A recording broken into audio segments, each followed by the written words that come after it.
So that's what Chat GPT had to say. And it's very, I mean, it touched on a lot of what we had across all four lists, including yours, Stefani. A True, hundred, true. 100%. I Because think our GPT powers is getting combined. smart. GPT is Yeah, getting I really think smart. AI definitely came off of our list. Well, maybe not HLS list, but came off Stop of the it. other Stop it. three. Yeah. Maybe the other three lists. So, Stefan,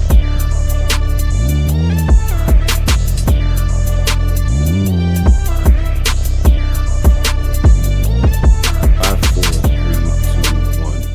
It's your boy So Juve, and we are back in the building. Yes, it is part 2 of our topic of toxic magnetism, and we have HLS in the building. What up? We got Logical Genius in the building, What up? What up? What up? and we got the lovely Stefania still in the building.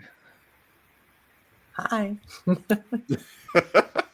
She's like, hi. Screw you. And we are going to go ahead and do a quick recap on our 5 cents on the topic. And go ahead, start us off, Logical Genius. What is your 5 cents on the toxic magnetism? Yeah, this is the logical genius, and my top 5 reasons why men attract toxic partners is 5. They have a family history. That's what they see and what they know, so they're just used to it. At number 4, men are just being men. They like to fix things. They like the challenge, so they want to fix things that they think are broken. At number 3, who doesn't like a bad girl? We just like to have fun. We want to be with someone who's wild and spontaneous. At number 2, maybe you're just kind of ugly, right? And you just have a hard time finding a partner. So you have slim pickings, and a toxic person's they're your only options. And at number 1, neurochemistry and addiction. Scientific. You just have an addiction to toxic partners. And that's my 5 cents. It's your boy HLS. In my 5 cents, it's learned behavior. You saw it growing up, you don't know any difference, you think this is normal. And number 4, you're over positive. You always want to see the good side in everybody. Number 3, you're not a fighter. You don't want to challenge someone. You just go with the flow, even though someone's being abusive. Number 2, you're ignoring the red flags. You see it, you look the other way. You justify bad behavior. And number 1, no self-confidence. You just let someone, you're a doorman.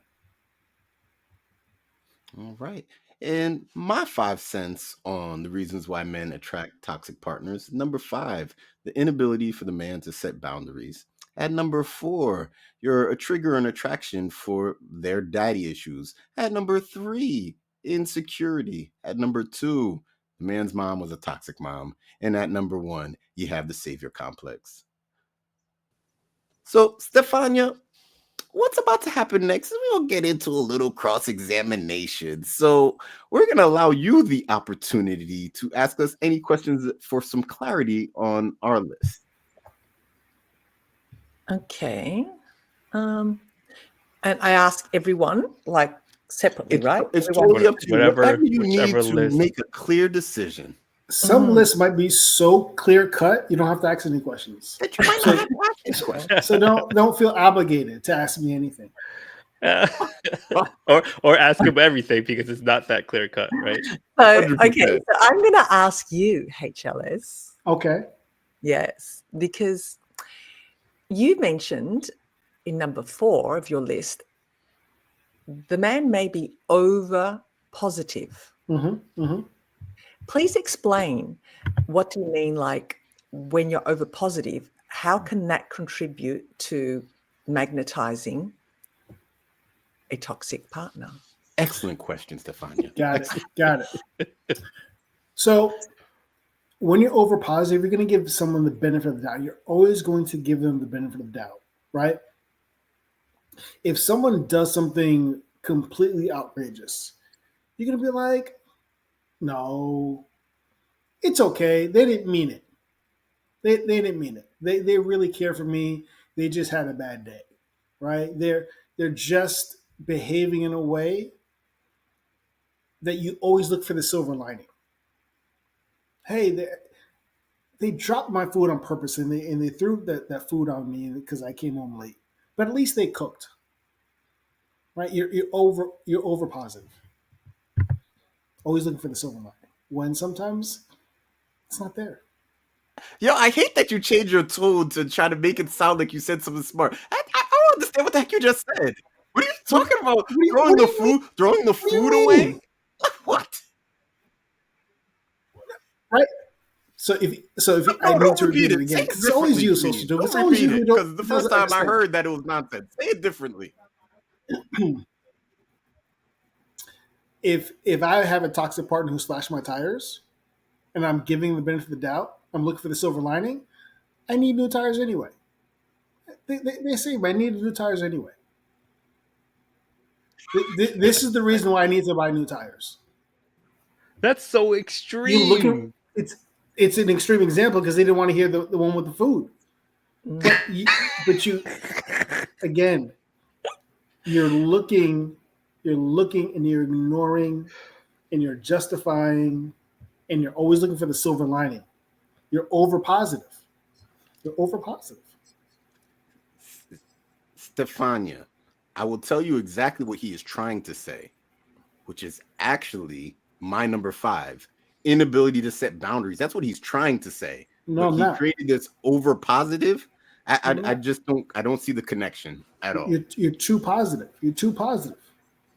You're too So positive. let me follow up on that then, because you said it yourself, Yes, I'm and listening. it's been a minute. Maybe things like this slide since I've been gone, but um, you try to double dip, you get called out on double dipping. You said your number 2 and number 4 are similar They're or similar. very They're similar. similar. They're similar. So Yeah. then you only have 4 in your list then, No, they're not different 5. because one is How are being they over. similar and then different? So you're saying ignoring the red flags. So if someone's slashing your tires, isn't that ignoring the red flags, being positive?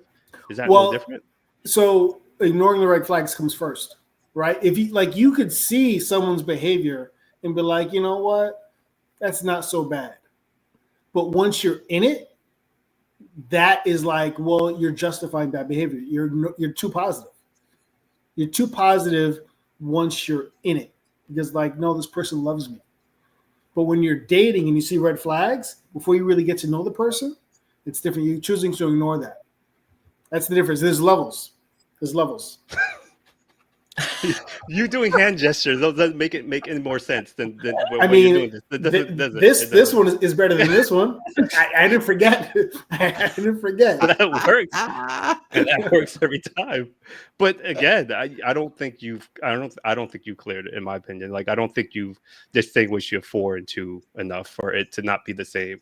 Because Well, on one hand, you're saying that, oh, one's earlier in the relationship when you're just dating, and the other yeah. part is you're in the relationship, you're dating, but a red flag is a red flag, right? I mean, in the Well, middle of the no. relationship, in the So beginning of the a relationship, red at the end. flags tell you to stop before you start, right? Or before you go, there's red flags to say I should not enter this territory. There's too many warning signs to say turn around and go back. But once you're in it and you're really developing feelings for this person, you're always going to look for the silver lining. You've never been in a bad relationship where you look back and be like, I should have got a long time ago. Of course, yeah. Because you kept saying, listen, I really love her and I'm going to be positive. It's going to work out. We're just in a bad rut. We're just in a bad season. Versus, yo, this girl came to my house drunk, called all this crazy ish, and I never even gave her my address. That's a huge red flag in the beginning. There's levels. Yeah, but I think red flags can come at any point in time in a relationship. Things get exposed throughout the relationship that you may not know in day 1, but you may see in year 1 or year 2. Correct. No, you're right. But I still think there's levels to it. And can I just add to the red flags and yeah, please. red flags? Do you know there's also yellow flags, which are overlooked? Yeah, usually when you see yellow, you speed up. It goes right past. Right, And hope you don't catch the red. Hope you don't Why catch the red. Speeding up? Why am I speeding up? I never heard the yellow flags. Wow, that's Yeah. interesting. I did a whole segment on yellow flags. It's for another time. Yeah. Okay. So, logical genius. Welcome back, buddy. But you're number 3. I feel like Jay-Z and Beyonce would have some issue with your number 3. Because what's wrong with being crazy in love? I don't understand how being spontaneous and having this kind of fun is toxic. I'm not saying No, I'm not saying it's toxic in that. I'm saying that the question was why men are attracted to toxic partners, and toxic partners bring this crazy wild side to them, this bad girl, in this case, bad girl mentality or bad boy image, whatever, right? So that wildness, that spontaneity, that untamed like a wild side, like I'm loose, I'm free, or whatever, is what people who are attracted to these toxic partners are attracted to. Is they seeing that being in a relationship that's fun and wild and spontaneous at times. It's not. There's nothing wrong with that. I think it's healthy for a relationship, but that part of it is what people see in the toxic partner, and that's what they cling on to, and that's all they focus on, like ignoring, if you want to use HLS's analogy, or to find this yellow flag red flag analogy, like you see the things, but you're like, oh no, this person's crazy, I want to be with them, I enjoy this wild side, and that's why they're attracted to them. But being in the relationship, having that in the relationship isn't a bad thing. I'm not saying that. I'm saying it comes, Yeah, okay, being a because I think toxic person, that's it a comes with that. yeah, I think that's a very fine line that you're walking there, because it almost comes out like you're presenting like spontaneity and that wild child. Because I'll say me used to be very spontaneous. Like, hey, I'll get in a car and I'll Used to. drive to wherever, and for the fun of it. Yeah. I will say I can't say that I dated, but I messed around with someone who was very spontaneous. But by no means was she toxic. It's just that she was, had a big ball of energy. Sure. She had Yeah, a yeah, yeah, yeah. strong aura Yeah. of just that kind of energy. Yeah, no, and not to say that it's exclusive to someone who's toxic. Let me clarify that. It's not exclusive to someone who's toxic, but that's part of having a toxic part, is that spontaneity, that wild side. That's part of it. And that's the positive good side that people are attracted to, not realizing that they're toxic parts of this person that they're with, that they're ignoring. They're drinking the HLS. Kool-Aid. Stefani, what else do you have? Okay, very good points there. And I think too, I think I understand what Juve and Logical Genius is saying about the fun, wild. You can be fun and wild, but not be toxic. Yeah. There's that playfulness. So I think one has to identify what's crazy and toxic and wild all mixed in with that. So yeah, because there are women out there that have that plus the extra toxicity. Yeah. So you've got to gauge the toxicity, right? Yeah. You've got to Yeah. gauge what it is. Okay, so another question. Do I have another question? Is Of that what course. I have to do? If you have one, sure. Okay. Please explain, and this question is to Logical Genius, the neurochemistry addiction. Now, I know you said about, it could be porn, it could be addiction to porn or addictions to. Oh, he looked that word up on Wikipedia earlier today. He doesn't know what that No. means. No, it's chemistry, right? I think it's in your brain, like with any other addiction. Being attracted to someone who's toxic is an addiction. And I'm no addiction expert, right? I'm not going to sit here and say like I can define what addiction is and I can fix it or cure or whatever. But the way I see it, it's again, you have things about this partner, whether it's the wild side, whether it's this is something you've grown up seeing from your family history or whatever. It's just you're constantly seeking that addiction. The same way people constantly smoke cigarettes. They don't know why they do it. Psychological. They have to have something. They have to hold something in their mouth or even smoking it because it's just mentally engraved into them of this familiarity, this thing that they're constantly doing over and over and over again that they can't let go. So finding a toxic partner or being in a toxic relationship is an addiction to them. It's that something they cannot get away with, even if they want to. They just find themselves going back to it. You can say, like I think with my number two, where I said, maybe toxic people are going after you because you have low self-esteem, right? That's the other way. It's like you are prey and someone's going after you and taking advantage of you. Whereas my number one is you are doing something or you are ignoring whatever signs you need to ignore, and you're constantly seeking this, even though you know it's a bad idea. It's an addiction. People know doing drugs are probably bad, but they're like, I can't go without it. People know drinking could be bad. Oh, drinking in excess is bad, but they still do it. porn, for example, people, porn addiction is real. People know that they probably shouldn't be doing, because all the scientific research that's bad for relationships, bad for your mentality, your socialization, or whatever. But you still do it because you can't shake it for whatever reason. So that's how my equation, or that's how I equate being with someone or being attracted to someone who's toxic as an addiction, because you can't get away from it. You're constantly attracted to that type of person or that type of relationship. That's the Excellent. connection I was trying to make. Yeah. Great. Yep. Makes perfect sense. Definitely. And Juve, I'm going to ask you a question too. Yes. Right? I want to know more about triggers for their daddy issues, because that's an interesting That was an Yes. interesting one. Yes. So the toxic person may have daddy issues, and you might be a representation of those daddy issues. And therefore, that's why that toxicity is being attracted to you. I am firmly in belief that a lot of the issues in dating relationships is due to unresolved childhood trauma. And typically, these toxic partners have these daddy issues or mommy issues or whatever it may be, and they bring it into the relationship. And before you know it, you're trying to unpack things that had nothing to do with you, and you don't even know why you're in the circumstance that you're in.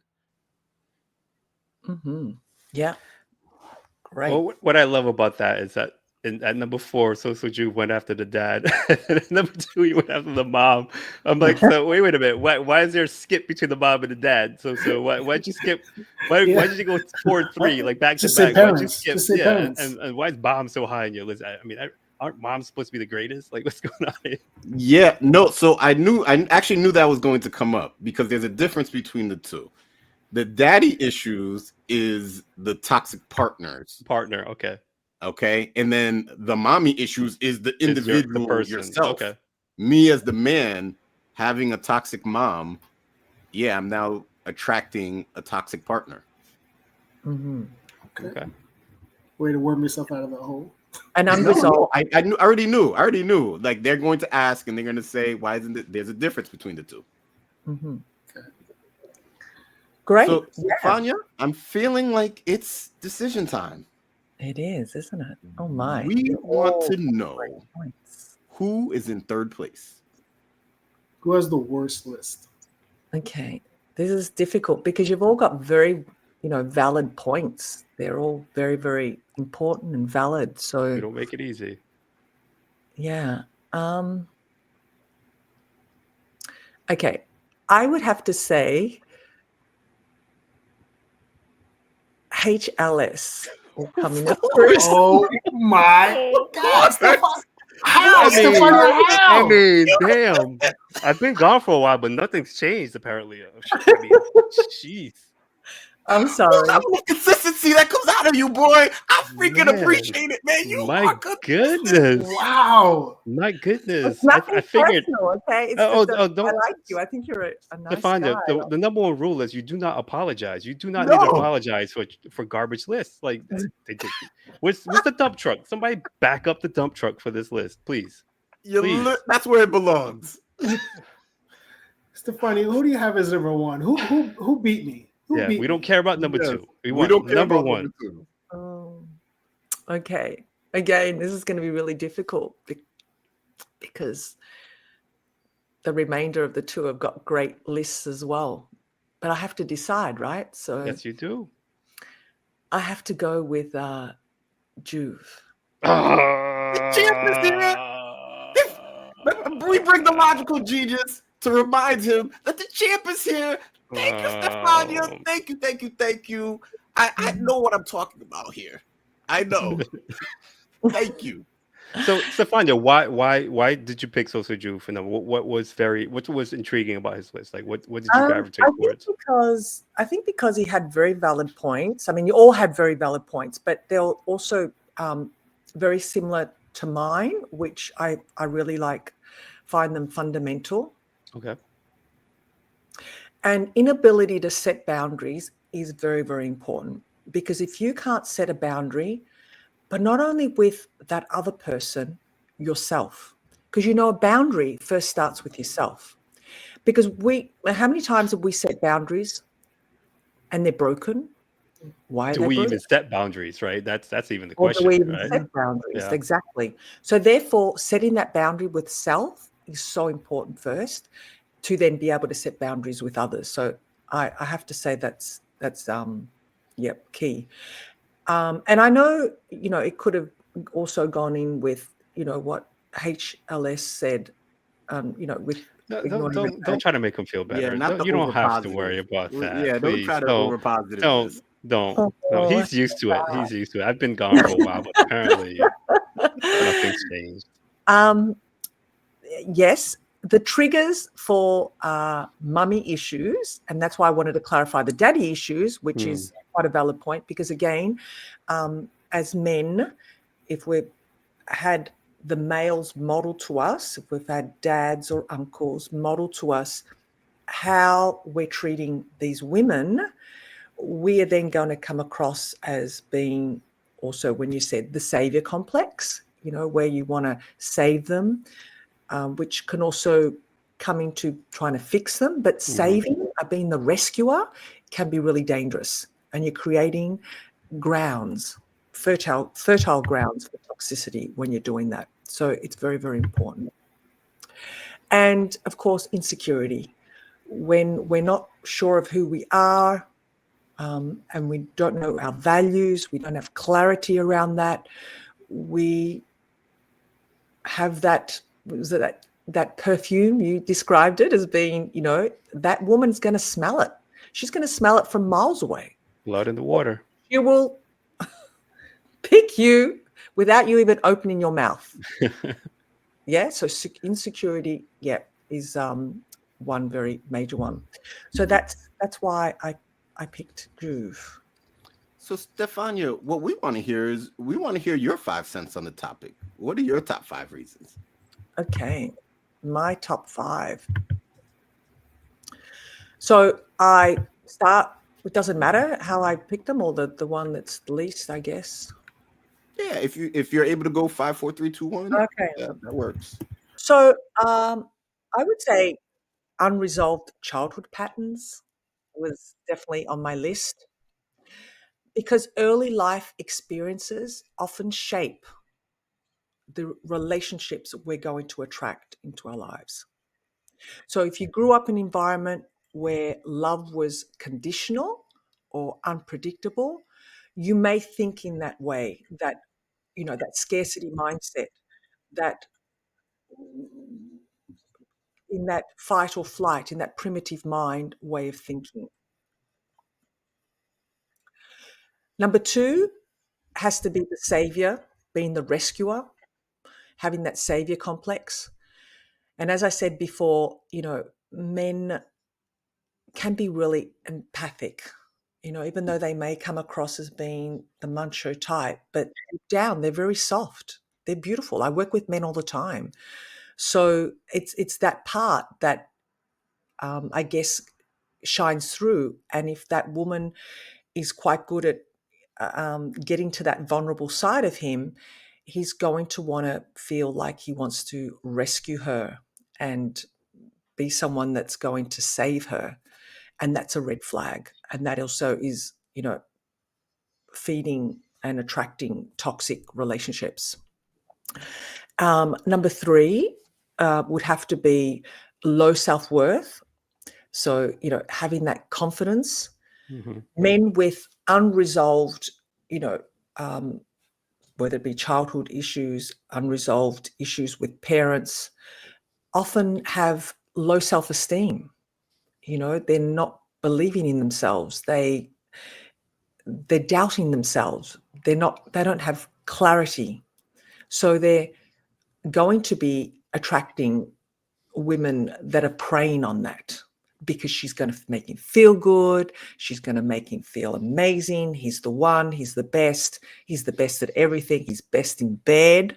And that, will fluff a man's ego. So, of course, that's not good for, definitely attracting toxic relationships. Confusing intensity with intimacy. Hmm.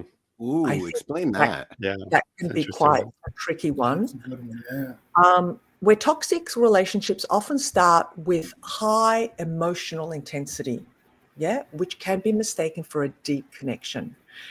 And you have that roller coaster of highs and lows, and you might feel that that's exciting, but it's Okay. a cycle of manipulation, not love.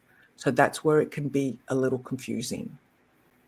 And the red flag, Wow. yeah, So that's it's almost kind of like when you get a new partner and it's like they're The jealous honeymoon phase, from the right? beginning. No, but they're like jealous from the beginning, like in that emotion like makes you think like, oh, like he really cares Oh, about yeah, he me. really loves me so much. He's so yeah, he's so protective of me He's or so yeah, jealous. He really yeah, yeah. cares. Oh my gosh, yeah. Stefania, that's a great one. And I guess when they say like love bombing and Yeah. Mhm. things of that nature. Yes, yes, and also, what happens is we can tend to rush into the intense emotional or physical intimacy without building trust when that happens. So we're not building trust, Mm. and we're not building trust. That is definitely a red flag. Is it that you're already accepting that there's even though it might be hidden or fake, but like you've already decided that you trust this person because of that, so you're not worried about Well, building that trust or creating that trust? yeah, because they're not checking in on themselves. Mhm. Usually, we don't check in on ourselves. We're just checking in externally. Like you said, she's jealous. She's showing signs of caring, jealousy for men, because that to them is misconstrued and think Mhm. jealousy is caring. So they, say, oh, well, I can trust her because she's really got my back here. She's looking out for me and all that. Yeah. But yeah, so you really got to be careful with that. And I often talk about trust in yourself first too, before we can trust others. So if you've got trust issues, it's often because we're not able to trust ourselves and our gut feeling. And I, work through with men how to actually connect with their own trust, which builds confidence, right? Yeah. And the last one, yes, is ignoring the early warnings of flags, the signs. Men often overlook the red flags because they want a relationship. And a lot of men, believe it or not, are fearful of being alone. So I hear it all the time, particularly, Wow. now that as we're coming closer to Christmas or any kind of festive season, I don't want to be alone. I don't want to spend another Christmas alone. Could see So, that. and they overlook the early signs. Toxic partners often show who they are early on, right? So we got to kind of, and it's not going back to what your last partner did. It's what's real. Let's keep it real. And often that happens is because we're caught up in infatuation. We're infatuated by this Yeah. woman. Oh Mm. my God, she drives me crazy. It's an She just knows. addiction. It's an addiction. Mhm. Yeah, it can be classed as an addiction. It can also be classed as, feeding the wrong emotions. You're relying on because they give you the highs. It's like I guess like a sugar fix, isn't it? It gives you the Mhm. highs, but then you come crashing down quite Yeah. fast. Yeah. Wow. And that, I often, say practice mindfulness and learn to trust your own instincts. We all know. Do you know it only takes 3 seconds? It's in those first 3 seconds of meeting that someone that whether they're the right person or not so right person for you. We all have it. We just need to know how to tap into it. Understood. Well, Yeah. thank you Good for points. sharing. We truly Yeah. do appreciate that. Insightful. Yes. So, Stefania, what we do on this show is we ask the people the same question. And this is what the people had to say about this topic of toxic magnetism. And at number 5, you have the chase for the looks, whether it's the good looks, that, everybody challenges their inner geek. They don't feel like they could get the girl. That chase, doing that motion for attraction could bring in that toxic energy. At number 4, it is the woman's or a toxic woman has the alpha manipulative trait. All right. So some men might be conditioned to think that they lack this false construct of what a man is and how to be a man, and that a woman might have that alpha trait. At number, what number am I at? At number three, I think I'm at two. Well, couldn't save themselves, so they had to save the damsel in distress. So I might be off the number there, but we'll figure that piece out. And then at number one, you have unresolved parental issues. I want to shout out Latasha Carice because she had a lot to say. And Stefania, we also, now that we are in the age of AI and technology, we have ChatGPT to ask, and we wondered what ChatGPT has to say. And it's been some time since I've asked ChatGPT one of our topics, and it's gone through some upgrades over the last few months, right? And it's the smartest version right now. So at number 5, it said desire to fix or rescue. While some men are drawn to toxic partners due to a need to help or save them, this is typically less common than other reasons. At number 4 is the fear of being alone. A fear of loneliness can push men into staying in or pursuing toxic relationships, though it's often a symptom of a deeper emotional issue. At number 3 is unresolved childhood trauma. Past experiences often shape current relationship patterns, leading to some men to unconsciously gravitate towards familiar yet toxic dynamics. At number 2, lack of boundaries. Without strong boundaries, men can become easy targets for manipulation and control, allowing toxicity to persist unchecked. And at number 1, GPT said low self esteem. This is the primary reason as it drives men to seek validation and tolerate unhealthy behavior in relationships, making them more vulnerable to toxic partners. So that's what ChatGPT had to say. And it's it touched on a lot of what we had across all 4 lists, including yours, Stefani. A True, hundred, true. 100%. I Which think our GPT powers is getting combined. smart. GPT is Yeah, getting I really think smart. AI definitely came off of our list. Well, maybe not HLS's list, but came off Stop of the it. other Stop three. it. Yeah. Maybe the other 3 lists. So, Stefania, thank you so much for being on this show. This is the part of the program where we want to allow you the opportunity to shout out any projects that you have going on or any social media, or how can we get in touch with you or follow you? Okay, so you can get hold of me at the Gentleman Square. So that's my business name, Gentleman, MEN. I do have an ebook that I can give you the link to also share with your audience. Is Yes. how to attract your ideal partner. It's a guide to navigating the landscape of dating, and also I am also organizing, putting out there, and I'm offering what I call tiny challenges. And it's a 5-day tiny challenge, which I do exclusively one-on-one with people. It's totally free. It's where I spend half an hour every day with giving the men out there some tasks and challenges to bring some awareness in whatever area they've been challenged with in a relationship. And yeah, it's working. I've done quite a few, and it's really helped people become a little bit more mindful. And because I realize men, unlike women, where we like to kumbaya and come round in circles together, men don't do groups, group challenges really well because, let's face it, you're very private.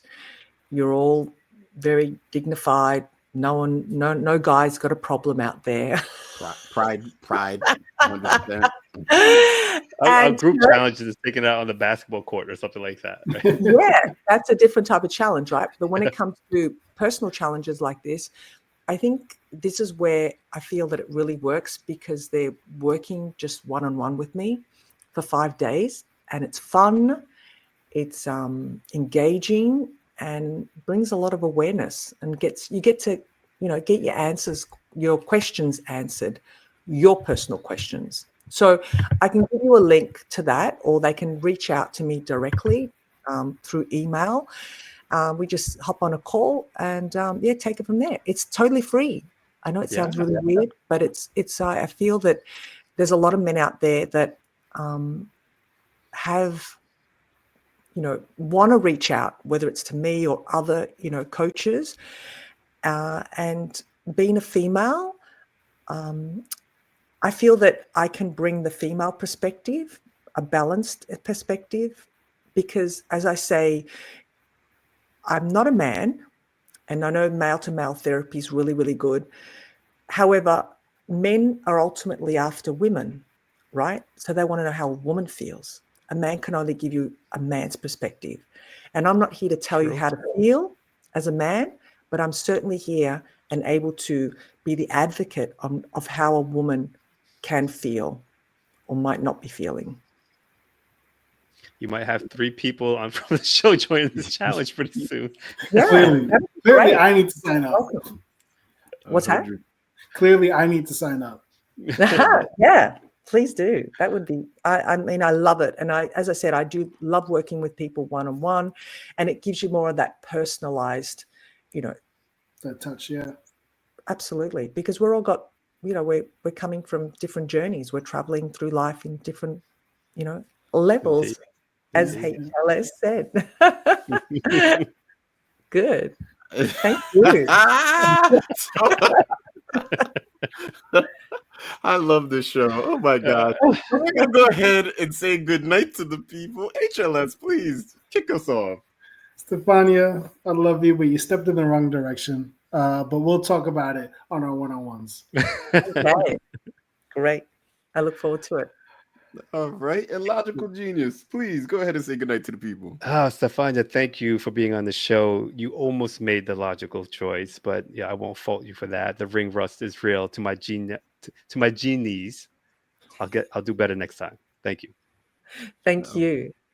All right. And it's your boy So Juve and the champ for this week. I'm in the building, people. And Stefania, I have to say that your decision making is quite impeccable. It was beautifully constructed. I challenge HLS to definitely take your challenge, because I witnessed one of his toxic partners give him a choke hold while he was driving in New York City.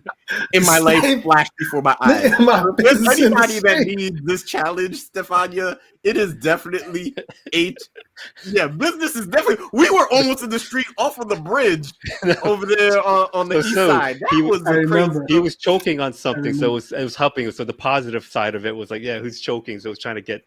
She was trying to get something from out of his throat, so he was choking. So positive angle. Gosh, it was the most craziest thing ever that I've seen. But people, we're still alive, and for that I'm thankful.